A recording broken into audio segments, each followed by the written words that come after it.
caramely, it's buttery, it's rich, it's flavorful, it's everything you want in a cookie.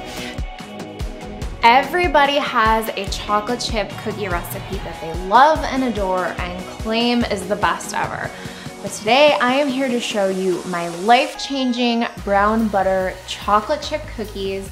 I'm partnering up with KitchenAid using their awesome stand mixer, something that has always been in my life for years and years. My grandma had one, my mom had one. So let's get started and do it up. First step to this recipe is to brown the butter. So you're gonna take a pan and put it over a medium heat. We're gonna add in 2 sticks of butter. The first thing you're gonna notice when you melt the butter is that it's going to crackle.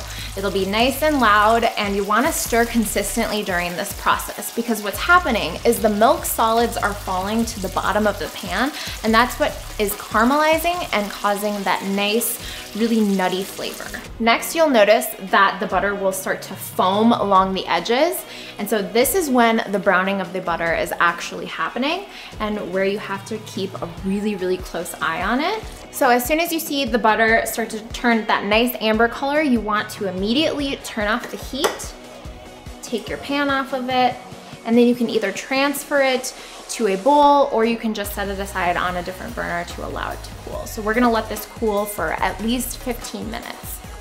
You're gonna wanna make sure you scrape all of those delicious brown butter bits off the bottom of the pan. Our brown butter has been cooling and it's ready to go. So the first thing you wanna do is add the brown butter to the stand mixer.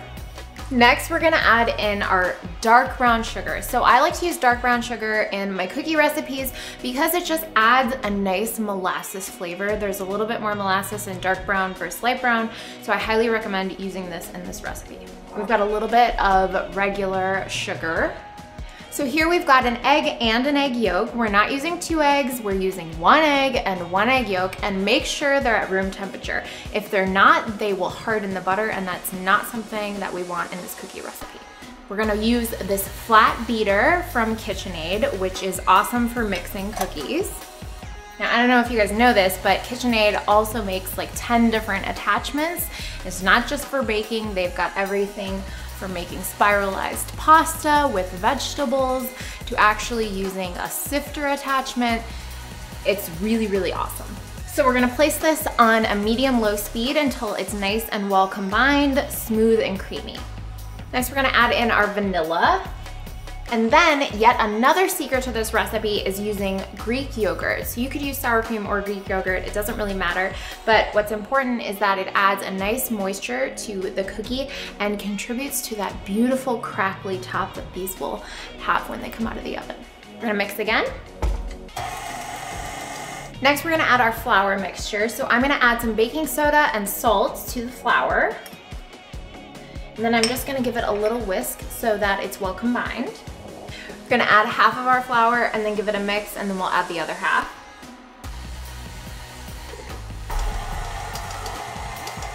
It's outstanding. You could bake these as is and they would be perfect. But what is life without chocolate?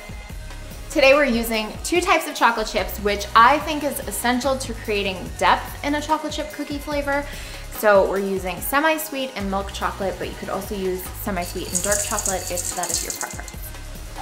Give it a little mix. Oh my God. Oh my God. That's outrageously good. Look at this glorious cookie dough, you guys. I'm smelling it. It smells incredible. I cannot wait to dig in. Why it's so important to chill your dough for at least 2 hours is because the butter will start to solidify and also absorb some of the sugar, which will help to create nice crispy edges and a chewy middle that is truly unforgettable. The dough is done chilling and we're ready to roll these into balls, place them, and bake them. We're gonna bake these for 9 to 11 minutes until they just start to get golden brown along the edges. It is very, very important to not over bake these because we want a chewy cookie, not a crispy cookie. Because I didn't want to bake all of the cookies right away, I am gonna freeze some for later. So I rolled these into nice cookie dough balls. I'm gonna place them in a reusable bag and then just stick them in my freezer for up to 3 months. Once I'm ready to bake them, I'm just gonna place them on a cookie sheet and put them in the oven as I would with the normal batch of cookies. Just as a reminder, they may take a few more minutes to bake in the oven, so just be careful and watch them as they go.